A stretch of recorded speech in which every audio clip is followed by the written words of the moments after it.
How to master your renovation costs.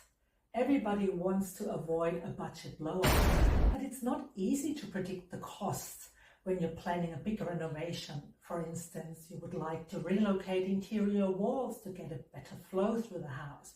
You want to replace your kitchen, renovate your bathrooms, replace your flooring.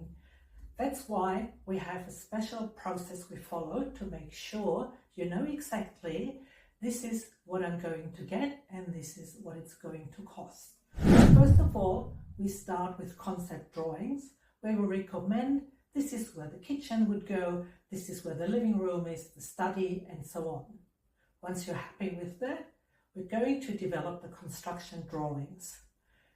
We forward those to the builder, and then the fun part begins because we're going to hit the showrooms. Together we select your new floor coverings, your kitchen bench top, we select your bathroom tiles, your tapware. Everything is specified down to the T, even the skirting boards and architraves.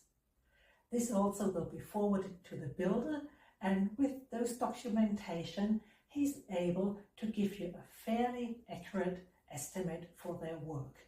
And this is before you commit, so you can go back and revise some of your selections you made.